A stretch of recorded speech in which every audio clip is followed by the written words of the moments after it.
तुमच्या जाहिरातीसाठी एक संधी मोठ्या प्रेक्षकांपर्यंत पोहोचवा. व्यवसाय असो किंवा इव्हेंट, विकासनामा सोबत जाहिरात करा. स्क्रीनवरील नंबरवर आजच संपर्क करा. विकासनामा, तुमचा आवाज, तुमची जाहिरात. तसंच विकासनामाला सबस्क्राईब करा आणि अपडेटेड रहा. नमस्कार, मी विकास मिरकणे. विकासनामा डिजिटल प्लॅटफॉर्म मध्ये आपलं सर्व स्वागत. चर्चा करतो रायगड जिल्हा परिषदेच्या निवडणुकी संदर्भामध्ये. मंगेश वाकडीकर जे आहे रायगड जिल्हा परिषदेचे अध्यक्ष झालेले आहेत. राष्ट्रवादी भाजपाशी युती झालेली ती जवळपास निश्चित होते. ती काल रेकॉर्डवर पुन्हा एकदा अधोरेखित झालेले. पनवेल आणि उरणमध्ये मुखेड महेश बालदी, प्रशांत ठाकूरांनी करून दाखवलं. जिल्हा परिषद अध्यक्ष जे आहे ते आपल्याकडे खिचून आणलेलं आहे.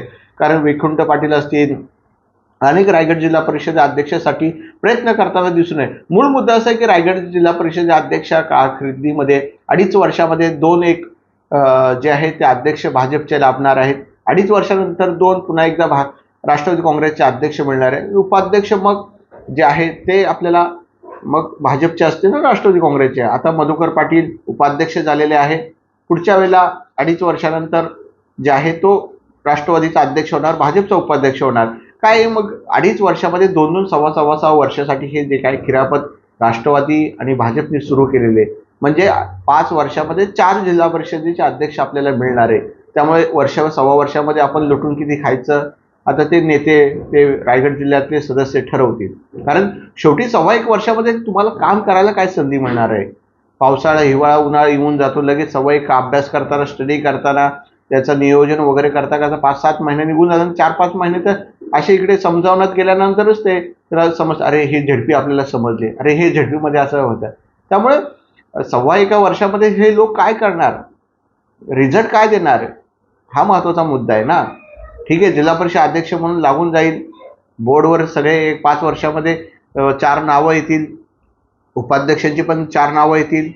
म्हणजे ही जे आहे एखाद्या नेतृत्व काम करण्याची संधी मिळाली पाहिजे. 2.5 वर्षामध्ये एक ठीक आहे, एक आवश्यक आहे. 2.5 वर्षानं दुसरा ठीक आहे. पण तुम्ही सव्वा वर्षामध्ये जर असं होत असेल तर हे पक्षासाठी किंवा त्या संघटनेसाठी त्यांना स्वतःला काम मिळता दिसून येत नाही. आता शिंदेच्या शिवसेनेचं काय झालं, त्यांच्याकडे 21 जागा आहे.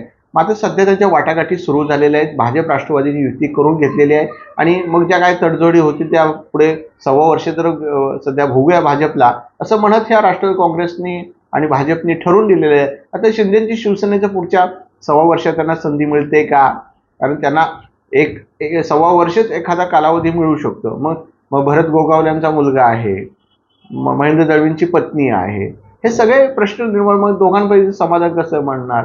दोघांनी अध्यक्षपदाची संधी आवश्यक आहे असं त्यांचं म्हणणं आहे. त्यामुळे ते दोघ लोक प्रयत्न करताना दिसून येते. मग या बैठका तटकरेंसोबत होता, एकनाथ शिंदेसोबत होता, रवींद्र चव्हाणांसोबत होता, उदय सामंतसोबत होता, मुख्यमंत्र्यांसोबत बैठका आयोजित केल्या जातात. मात्र शिंदेच्या शिवसेनेला इथे मात्र सत्ता मिळवता आलेली नाहीये रायगड जिल्हा परिषद. आता ती 1.25 वर्षांनी मग सत्तेतले पुढचं राजकारण काय असेल, पुढे मिळणार आहे का? अजून 1.25 दिवसाला क्षणाला राजकारण बदलत राहतं आणि हे बदलत आहे. त्यामुळे 1.25 वर्षानंतरची स्थिती काय असेल? आता निवडणुकीमध्ये सभापती जे आहेत, बांधकाम असेल, आरोग्य असतील किंवा काय आरोग्य असेल, समाज कल्याण असेल, ही पदं मग कुणाला देत आहेत का? मग शिंदे शिवसेनेची एंट्री झाली तर मग त्यांना कुठला सभापती मिळणार आहे का? हे सगळे प्रश्न निर्माण झालेले आहेत. मूळ मुद्दा असा आहे की अखेर भाजप राष्ट्रवादी युती करून शिवसेनेचा सध्या तरी गेम केला असं म्हणायला काही हरकत नाही. धन्यवाद. तुमच्या जाहिरातीसाठी एक संधी मोठ्या प्रेक्षकांपर्यंत पोहोचवा. व्यवसाय असो किंवा इव्हेंट, विकासनामा सोबत जाहिरात करा. स्क्रीनवरील नंबरवर आजच संपर्क करा. विकासनामा, तुमचा आवाज, तुमची जाहिरात.